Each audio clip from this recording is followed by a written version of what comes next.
Value education 7ನೇ ತರಗತಿ ನಮ್ಮ ಮೌಲ್ಯ ಕೇಂದ್ರೀಕೃತ ಕೊಠಡಿ. ಈ ಒಂದು ಆ್ಯಕ್ಟಿವಿಟಿಯಲ್ಲಿ ನಿಮಗೆ ಶಿಕ್ಷಕರಿಗೆ ಸೂಚನೆ ಹಾಗೂ ತರಗತಿ ಎಂಬುದು ಹೇಗಿರಬೇಕು ಅಂತ, ಅಂದರೆ ಮೌಲ್ಯಗಳ ಗೋಡೆ ಅಂತ ಚಾರ್ಟ್ಗಳಿರಬೇಕು. ಅದೇ ಥರ ಕೃತಜ್ಞತಾ ಗೋಡೆ, ದಯೆಯ ಪೆಟ್ಟಿಗೆ, ಗುರುತಿನ ಮೂಲೆ, ಭಾವನೆಗಳ ಬೋರ್ಡ್, ಈ ಥರ ಎಲ್ಲ ಒಂದು ಕ್ಲಾಸ್ ರೂಮ್ ಇರಬೇಕು ಅಂತ ಇಲ್ಲಿದೆ.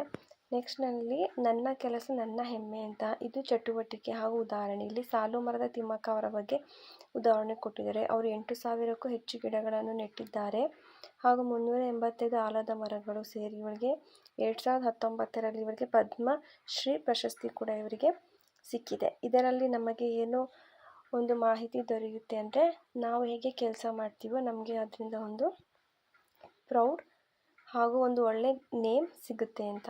ನೆಕ್ಸ್ಟ್ ಇಲ್ಲಿ ನಿಮಗೆ ಕೆಲವೊಂದು ಆ್ಯಕ್ಟಿವಿಟೀಸ್ಗಳನ್ನ ಕೊಟ್ಟಿದ್ದಾರೆ, ಅದಕ್ಕೆ ನಾನು ಆನ್ಸರ್ನ ಮಾಡಿದ್ದೀನಿ. ಗುಂಪಿನಲ್ಲಿ ಚರ್ಚಿಸಿ ಹಾಗೆ ಉತ್ತರಗಳಿದೆ ನೋಡಿ. 1ರಿಂದ 4 ಪ್ರಶ್ನೆಗಳಿಗೆ ಗುಂಪಿನಲ್ಲಿ ಚರ್ಚಿಸಿ ಎಂಬುದಕ್ಕೆ ಉತ್ತರ ಇದೆ. ಅದೇ ಥರ ಗಾಯಕವೇ ಕೈಲಾಸ, ಇದರ ಒಂದು ಅರ್ಥ ಏನು ಅಂತ ಅವರು ಶಿಕ್ಷಕರೊಂದಿಗೆ ಚರ್ಚಿಸಿ ಅಂತ ಕೊಟ್ಟಿದ್ದಾರೆ. ಅದರ ಅರ್ಥ, ನಾವು ಮಾಡುವ ಕೆಲಸವೇ ದೇವರ ಪೂಜೆಗಿಂತ ಮಿಗಿಲಾದದ್ದು ಮತ್ತು ಮಾಡುವ ಕೆಲಸದ ನಾವು ದೈವತ್ವವನ್ನು ಕಾಣಬೇಕು ಅಂತ ಇದರ ಅರ್ಥ ಆಗಿದೆ. ನೆಕ್ಸ್ಟ್ ನಿಮಗೆ ಇಲ್ಲಿ ನನ್ನ ಏಳಿಗೆಗೆ ನಾನೇ ಶಿಲ್ಪಿ ಅಂತ ಕೊಟ್ಟಿದ್ದಾರೆ. ಇಲ್ಲಿ ನೀವು ಹೌದು ಅಂತ ಟಿಕ್ ಅಥವಾ ಇಲ್ಲ ಅಂತ ಟಿಕ್ ಮಾಡಬೇಕಾಗುತ್ತೆ. ನಾನಿಲ್ಲಿ ಎಲ್ಲದಕ್ಕೂ ಹೌದು ಅಂತಲೇ ಟಿಕ್ ಮಾಡಿದ್ದೀನಿ. ನೀವು ಒಂದ್ಸರಿ ಓದಿ, ಅದಾದಮೇಲೆ ನೀವು ಕೂಡ ಟಿಕ್ ಮಾಡಿ. ನಾನು ಎಲ್ಲದಕ್ಕೂ ಹೌದು ಅಂತಲೇ ಟಿಕ್ ಮಾಡಿದ್ದೀನಿ. ನೀವು ಒಂದ್ಸರಿ ಓದ್ಬಿಟ್ಟು ಬೇಕಾದ್ರೂ ಟಿಕ್ ಮಾಡಿ. ನೆಕ್ಸ್ಟ್ ಇಲ್ಲಿ ನಿಮಗೆ ಕ್ಷಮೆಯಾಚನೆ ಅಂತ ಕೊಟ್ಟಿದ್ದಾರೆ. ಇಲ್ಲಿ ಕೂಡ ಅಷ್ಟೇ 2 ಕಾಲಮ್ಗೆ ಟಿಕ್ ಮಾಡಬೇಕಾಗುತ್ತೆ. ನೆಕ್ಸ್ಟ್ ನಿಮಗೆ ಇಲ್ಲಿ ಪ್ರಶ್ನೆಗಳನ್ನ ಕೊಟ್ಟಿದ್ದಾರೆ. ಚರ್ಚಿಸಿ ಅಂತ ಇದೆ. ಆಲೋಚನೆ ಅಂದರೆ ನನ್ನಿಂದ ಯಾವುದೇ ಕೆಲಸ ಸರಿಯಾಗಿ ಆಗುವುದಿಲ್ಲ, ಈ ಥರ ನೆಗೆಟಿವ್ ಆಲೋಚನೆಗಳನ್ನ ಮಾಡಬಾರ್ದು ಅಂತ ಇದರ ಒಂದು ಅರ್ಥ. ಅದಾದಮೇಲೆ ಅಷ್ಟೇ ಒಂದು ಫ್ಯಾಮಿಲಿ ಬಗ್ಗೆ ಇದೆ, ಅಂದರೆ ಹೂವಿನ ಚಟುವಟಿಕೆ ಕೊಟ್ಟಿದ್ದಾರೆ. ಇಲ್ಲಿ ನಿಮ್ಮ ಒಂದು ಬೆಂಬಲ ವಲಯಗಳು ಯಾರು? ಶಿಕ್ಷಕರು, ಅಪ್ಪ ಅಮ್ಮ, ಅಜ್ಜ ಅಜ್ಜಿ, ಈ ಥರ. ಹೂವಿನ ಕಾಂಡದ ಮೇಲೆ ಅವರು ಮಾಡುವ ಸಹಾಯಗಳು ಅಂದರೆ ಕಷ್ಟದ ಮಾತುಗಳನ್ನು ತಾಳ್ಮೆಯಿಂದ ಕೇಳುತ್ತಾರೆ, ಪ್ರೀತಿಯಿಂದ ತಬ್ಬಿಕೊಂಡು ಸಮಾಧಾನ ಮಾಡುತ್ತಾರೆ, ಹಾಗೆ ಸಮಸ್ಯೆಗೆ ಸೂಕ್ತವಾದ ಸಲಹೆ ಮತ್ತು ಧೈರ್ಯವನ್ನು ನೀಡುತ್ತಾರೆ ಅಂತ ಅದಕ್ಕೆ ಉತ್ತರ ಆಗುತ್ತೆ. ನೆಕ್ಸ್ಟ್ ನಿಮಗೆ ಇಲ್ಲಿ ಅದೇ ಥರ ಆಲೋಚಿಸಿ ಮಾಡಿ ಅಂತ ಕೊಟ್ಟಿದ್ದಾರೆ. ಅಂದರೆ ಇಲ್ಲಿ ದುಃಖದ ಸನ್ನಿವೇಶ, ನಿಮಗೆ ಪರೀಕ್ಷೆಯಲ್ಲಿ ಕಡಿಮೆ ಅಂಕ ಬಂದಾಗ, ಸ್ನೇಹಿತರೊಂದಿಗೆ ನೀವು ಜಗಳವಾದಾಗ, ನಿಮಗೆ ಪ್ರೀತಿಸಿದ ನನ್ನ ತುಂಬ ನೆಚ್ಚಿನ ಒಂದು ಸಾಕು ಪ್ರಾಣಿ ನಿಮಗೆ ಕಾಯಿಲೆಗೆ ಬಿದ್ದಾಗ. ನೆಕ್ಸ್ಟ್ ಹೊರಬರಲು ಕೈಗೊಂಡ ಚಟುವಟಿಕೆಗಳು ಕೂಡ ಇದೆ. ನಿಮ್ಮ ತಪ್ಪನ್ನು ನೀವೇ ತಿದ್ದುಕೊಂಡು ಚೆನ್ನಾಗಿ ಓದಿ ನಿರ್ಧರಿಸಿದೆ ಅಂತ ಆ ಒಂದು ಪ್ರಶ್ನೆಗಳಿಗೆ ಉತ್ತರ ಮಾಡಿ. ನೆಕ್ಸ್ಟ್ ನಿಮಗೆ 3.2ರಲ್ಲಿ ಸೋಲು ನನ್ನದೇ ಗೆಲುವು ನನ್ನದೇ ಅಂತ ಕೊಟ್ಟಿದ್ದಾರೆ. ಇಲ್ಲೂ ಕೂಡ ಅಷ್ಟೇ ಚಟುವಟಿಕೆಗಳನ್ನು ಚೀಟಿಗಳು ಒಂದನ್ನು ಆಯ್ಕೆ ಮಾಡಿಕೊಂಡು ಸೂಕ್ತ ಸನ್ನಿವೇಶವನ್ನು ಸಹಪಾಠಿಗಳಿಗೆ ಹಂಚಿಕೊಳ್ಳಿ ಅಂತ ಕೇಳಿದ್ದಾರೆ. ಹಾಗೆ ಕಲಿತ ಕಲಿಕೆಗಳ ನೋಟ್ ಪುಸ್ತಕದಲ್ಲಿ ಬರೆಯಿರಿ ಅಂತ ನಿಮಗೆ 2 ಪ್ರಶ್ನೆಗಳನ್ನ ಕೊಟ್ಟಿದ್ದಾರೆ. 2 ಪ್ರಶ್ನೆಗಳು ಉತ್ತರಗಳು ಕೂಡ ಹೀಗೆ ಇದೆ. ಒಂದಕ್ಕೆ ಉತ್ತರ, 2ನೇ ಪ್ರಶ್ನೆಗೆ ಉತ್ತರ ಇದೆ. ಗುಂಪಿನಲ್ಲಿ ಹಂಚಿಕೊಳ್ಳಿ, ಅದು ನೀವು ಕ್ಲಾಸ್ ರೂಮ್ ಆ್ಯಕ್ಟಿವಿಟಿ ಆಗುತ್ತೆ. ನೀವು ನೋಟ್ ಪುಸ್ತಕದಲ್ಲಿ ಬರೀಬೇಕಾದ್ರೆ ಒಂದು ಆತ್ಮವಿಶ್ವಾಸ ಅಂದರೆ ಸೆಲ್ಫ್ ಕಾನ್ಫಿಡೆನ್ಸ್ ಇರಬೇಕು, ಹಾನೆಸ್ಟ್ ಇರಬೇಕು, ಸಮಾನ ಸ್ವೀಕಾರ, ಧೈರ್ಯ ಇರಬೇಕು, ಈ ಥರ ಪರೋಪಕಾರ, ಸಮಯ ಪ್ರಜ್ಞೆ, ತಪ್ಪು ತಿದ್ದಿಕೊಳ್ಳುವುದು, ಈ ಥರ ಎಲ್ಲ ನಿಮಗೆ ಇಲ್ಲಿ ಉತ್ತರಗಳು ದೊರೆಯುತ್ತೆ. ನೆಕ್ಸ್ಟ್ ಸ್ನೇಹಮಯ ಸಂದರ್ಶನ, ಇಲ್ಲೂ ಕೂಡ ಅಷ್ಟೇ ಆಲೋಚಿಸಿ ಉತ್ತರಿ ಅನ್ನೋದಕ್ಕೆ ಟೋಟಲ್ 5 ಪ್ರಶ್ನೆಗಳಿದೆ. ಅದರ 5 ಪ್ರಶ್ನೆಗಳಿಗೂ ಕೂಡ ಸಂಪೂರ್ಣ ಉತ್ತರ ಇಲ್ಲೇ ಇದೆ ನೋಡಿ. ಕಥೆಯ ಬಗ್ಗೆ ನಿಮಗೆ ಏಕೆ ಆಶ್ಚರ್ಯವಾಯಿತು, ಪರಿಸ್ಥಿತಿಯ ಬಗ್ಗೆ ವಿಚಾರಣೆ ಮಾಡಿದಾಗ, ಸೊ ಈ ಥರ ಟೋಟಲ್ 5 ಕ್ವಶನ್ಸ್ ಇದೆ. ಎಲ್ಲ ಕ್ವಶನ್ಸ್ ಕೂಡ ಆನ್ಸರ್ ಇದೆ. ನೆಕ್ಸ್ಟ್ ಮೇಯ್ನ್ ನಿಮಗೆ ಇಲ್ಲಿ ಆಲೋಚಿಸಿ ಉತ್ತರಿಸಿ ಅಂತ ವಿಭಾಗ 2ರಲ್ಲಿ ಮತ್ತೆ ಪ್ರಶ್ನೆ ಇದೆ. ಇದರಲ್ಲಿ ನೀವು ಯಾವುದಾದ್ರು 3 ಅಥವಾ 4 ಥರ ನಿಮಗೆ ಇಷ್ಟವಾದ ಆಹಾರ, ನಿಮ್ಗೆ ಯಾವ್ದು ಇಷ್ಟ ಇದೆ ಆಹಾರನ ಬರೀರಿ. ವಿಶೇಷ ಪ್ರತಿಭೆಗಳನ್ನ ಬರೀರಿ. ನೆಕ್ಸ್ಟ್ ಬಾಲ್ಯದ ಅತ್ಯಂತ ಸಂತೋಷ ನೆನಪು ಯಾವುದು, ಸೊ ಈ ಥರ ಇದು ನಿಮಗೆ ಸೆಲ್ಫ್ ಕ್ವಶನ್ಸ್ ಟೈಪ್ಸ್. ನೀವೇ ಇದನ್ನು ಆನ್ಸರ್ ಮಾಡಿ, ನಾನು ಕೂಡ ಮಾಡಿದ್ದೀನಿ. ನೆಕ್ಸ್ಟ್ ಮುಕ್ತ ಮನಸ್ಸಿನಿಂದ ಆಲಿಸೋಣ ಅಂತ ಕೇಳಿದ್ದಾರೆ. ಹಾಗೆ ನಿಮಗೆ ಸಲಹೆಗಳ ಅಥವಾ ಚರ್ಚಿಸಿ ಅಂತ ಪ್ರಶ್ನೆಗಳನ್ನ ಕೊಟ್ಟಿದ್ದಾರೆ. ಸೊ ಅಲ್ಲಿ ಚರ್ಚಿಸಿ ಅನ್ನೋದಕ್ಕೆ ಹಾಗೂ ಆಲೋಚಿಸಿ ಮನೆ ಚಟುವಟಿಕೆ ಇದು ಕೂಡ ಉತ್ತರ ಇದೆ.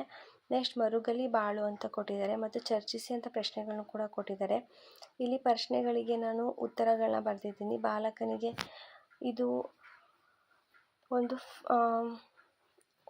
ಪ್ರಾಣಿಯ ಬಗ್ಗೆ ಒಂದು ಪ್ರಶ್ನೆ, ನಾಯಿಯ ಬಗ್ಗೆ ಒಂದು ಪ್ರಶ್ನೆ ಇದೆ. ಸೊ ಇಲ್ಲಿ ಟೋಟಲ್ ನಿಮಗೆ 4 ಕ್ವಶನ್ಸ್ ಇದೆ. ಹಾಗೆ ಈ ಕತೆ ಶ್ರೇಷ್ಠ ಸಂದರ್ಶನವೇನು ಅಂತ ಕೂಡ ಕೊಟ್ಟಿದ್ದಾರೆ. ಎಲ್ಲದಕ್ಕೂ ಆನ್ಸರ್ ಇದೆ. ಈ ಆನ್ಸರ್ಗಳನ್ನ ನೀವು ಕಾಪಿ ಮಾಡಿ ಬರೀರಿ. ಮತ್ತು ಇಲ್ಲಿ ನಿಮಗೆ ಸ್ಟೋರೀಸ್ನ ಕೊಟ್ಟಿದ್ದಾರೆ. ಸ್ಮಾಲ್ ಸ್ಟೋರೀಸ್ 4 ಸ್ಟೋರೀಸ್ಗಳನ್ನ ಕೊಟ್ಟಿದ್ದಾರೆ.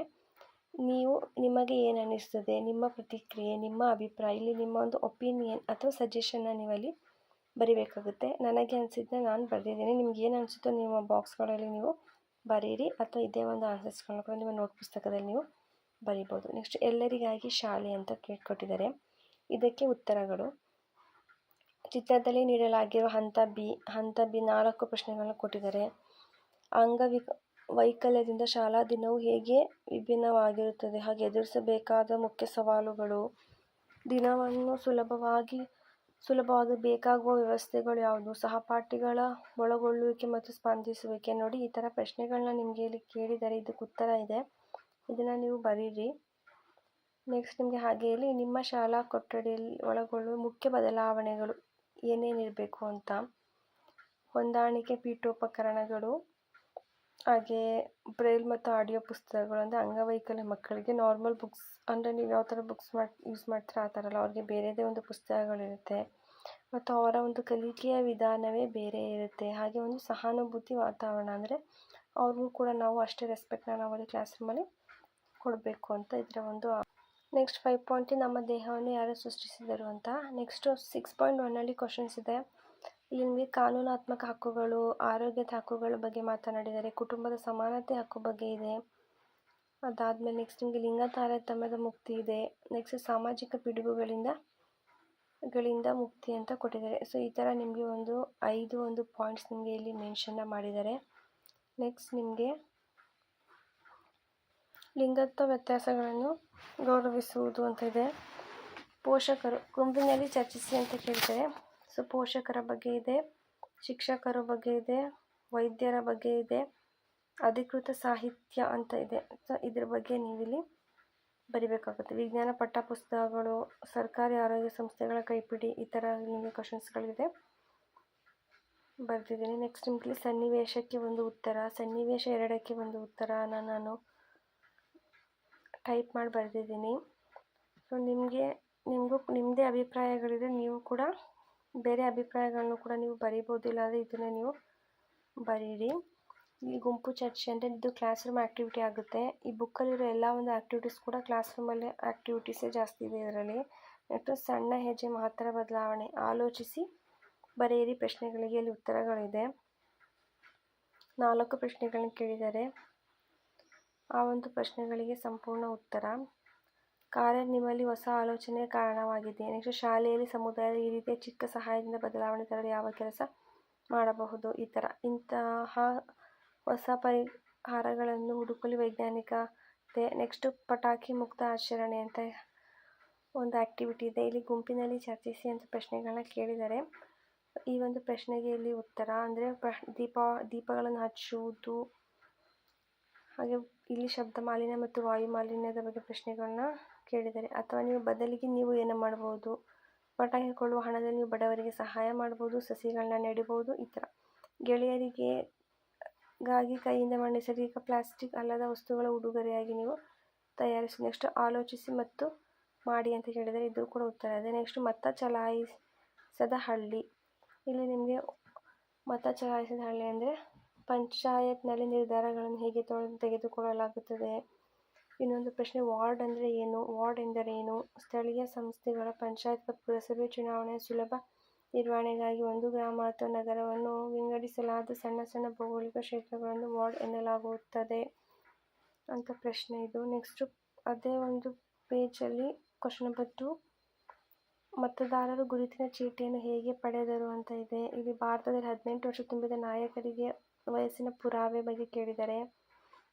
ನೆಕ್ಸ್ಟ್ ಅವರು ಮತ ಹಾಕುತ್ತಾರೆ ಮತ್ತು ಏಕೆ ಅಂತಲೂ ಕೂಡ ಇಲ್ಲಿ ಪ್ರಶ್ನೆ ನಿಮಗೆ ಕೇಳಿದ್ದಾರೆ. ನೆಕ್ಸ್ಟ್ ಇಲ್ಲಿ ನಿಮಗೆ ಗ್ರಾಹಕರ ಸುರಕ್ಷತೆ ಅಂತ ಪ್ರಶ್ನೆ ಇದೆ. ಇಲ್ಲಿ ಆತ್ಮಾವಲೋಕನ ಅಂತ ಪ್ರಶ್ನೆ 1ರಲ್ಲಿ ನೀವು ಅನನ್ಯಳಾದ ಸ್ಥಾನದಲ್ಲಿದ್ದರೆ ಈ ಪರಿಸ್ಥಿತಿ ನೀವು ಏನು ಮಾಡುತ್ತಿದ್ದೀರಿ ಅಂತ ಪ್ರಶ್ನೆ ಕೇಳಿದ್ದಾರೆ. ಅದೇ ಥರ ಹಾನಿಗೊಳಗಾದ ಅಥವಾ ಉಪಯುಕ್ತವಲ್ಲದ ಏನನ್ನಾದರೂ ನೀವು ಎಂದಾದರೂ ಖರೀದಿಸಿದ್ದೀರಿ, ನೀನು ಏನು ಮಾಡಿದೆ ಅಂತಲೂ ಕೂಡ ಪ್ರಶ್ನೆನ ಇಲ್ಲಿ ಕೇಳಿದ್ದಾರೆ. ಸೊ 2 ಪ್ರಶ್ನೆಗೆ ಇಲ್ಲಿ ಸಂಪೂರ್ಣವಾದ ಉತ್ತರ ಇದೆ. ನೆಕ್ಸ್ಟ್ ಪೇಜ್ ನಂಬರ್ 48, ಇಲ್ಲಿ ವಿನಯ ಹಾಗೂ ತಾಳ್ಮೆಯಿಂದ ಮಾತನಾಡುವುದು ಏಕೆ ಮುಖ್ಯ ಅಂತ ಕೇಳಿದ್ದಾರೆ. ನೆಕ್ಸ್ಟು ಪ್ರಶ್ನೆ 4ರಲ್ಲಿ ಈ ಕಥೆಯಲ್ಲಿ ಅನನ್ಯ ಯಾವ ಗ್ರಾಹಕ ಹಕ್ಕನ್ನು ಬಳಸಿದ್ದಾರೆ ಅಂತಲೂ ಕೂಡ ಕೇಳಿದ್ದಾರೆ. ಗ್ರಾಹಕ ಶಿಕ್ಷಣದ ಹಕ್ಕನ್ನು ಕೂಡ ಅವಳು ಬಳಸಿದ್ದಾಳೆ. ನೆಕ್ಸ್ಟ್ ಅನನ್ಯ ಅವರ ಕಥೆಯಿಂದ ನಾನು ಕಲಿತ ಒಂದು ವಿಷಯ ಏನು ಅಂದರೆ ನಾವು ಹಕ್ಕುಗಳಿಗಾಗಿ ನಾವು ಧೈರ್ಯದಿಂದ ನಿಲ್ಲಬೇಕು ಮತ್ತು ಜವಾಬ್ದಾರಿಯುತ ಗ್ರಾಹಕರಾಗಿರಬೇಕು ಅಂತ. ಅದಾದಮೇಲೆ ನಿಮಗೆ ಇಲ್ಲಿ ಚಟುವಟಿಕೆ ಇದೆ. ಟೋಟಲ್ ನಿಮಗೆ 4 ಚಟುವಟಿಕೆಯ ಉತ್ತರಗಳು ಕೂಡ ನಾನು ಅಲ್ಲಿ ಮೆನ್ಷನ್ ಮಾಡಿದ್ದೀನಿ. ನೀವು ಕಥೆನ ಓದಿ ನಿಮಗೆ ಏನು ಅನಿಸುತ್ತೋ ಅದನ್ನು ಕೂಡ ನೀವಲ್ಲಿ ಬರಿಬೋದು. ನೆಕ್ಸ್ಟ್ ಬಿಟ್ಟ ಸ್ಥಳ ಪ್ರಶ್ನೆಗಳನ್ನ ಕೊಟ್ಟಿದ್ದಾರೆ. ಸೊ ಇಲ್ಲಿ ನಿಮಗೆ ಫಸ್ಟ್ನೇ ಒಂದು ಪ್ರಶ್ನೆಗೆ ಉತ್ತರ ನಿಮಗೆ ಮಾಹಿತಿಯ ಹಕ್ಕು ಆಗುತ್ತೆ. ಅದಾದಮೇಲೆ ನೆಕ್ಸ್ಟ್ ಕ್ವಶನ್ ಕೂಡ ನಿಮಗೆ ಇಲ್ಲಿ ಮಾಹಿತಿಯ ಹಕ್ಕು. ನೆಕ್ಸ್ಟ್ 3ನೇ ಒಂದು ಪ್ರಶ್ನೆ ನಿಮಗೆ ಇಲ್ಲಿ ದೂರು ನೀಡುವ ಹಕ್ಕು ಅಂತ ಕೇಳಿದ್ದಾರೆ. ಇದು option D is the right answer ಆಗುತ್ತೆ. ನೆಕ್ಸ್ಟ್ ಮೇನ್ ನಿಮಗೆ ವೈಯಕ್ತಿಕ ಗಡಿಗಳನ್ನು ಗೌರವಿಸುವುದು ಅಂತ ಪ್ರಶ್ನೆನ ಕೇಳಿದ್ದಾರೆ. 5 ಪ್ರಶ್ನೆಯನ್ನು ಕೊಟ್ಟಿದ್ದಾರೆ. 5 ಪ್ರಶ್ನೆಗೆ ಉತ್ತರವಿದೆ. ನೆಕ್ಸ್ಟ್ ಇಲ್ಲಿ ಅಸುರಕ್ಷಿತ ವರ್ತನೆಗೆ ಪ್ರತಿಕ್ರಿಯೆ ಅಂತ ಕೇಳಿದ್ದಾರೆ. ಇಲ್ಲೂ ಕೂಡ ನೀವು ಟಿಕ್ ಮಾಡಿ ಬರೀಬೇಕು. ಅದಾದಮೇಲೆ ನಿಮಗೆ ಶಿಕ್ಷಕರೊಂದಿಗೆ ಚರ್ಚಿಸಿ ಅಂತ ಟೋಟಲ್ 2 ಕ್ವಶನ್ಸ್ ಕೇಳಿದ್ದಾರೆ. ನೆಕ್ಸ್ಟ್ ಶಿಕ್ಷಕರೊಂದಿಗೆ ಚರ್ಚಿಸಿ ಅಂತ. ಅದಾದಮೇಲೆ ನಿಮಗೆ page number 54 complete answers. Thank you.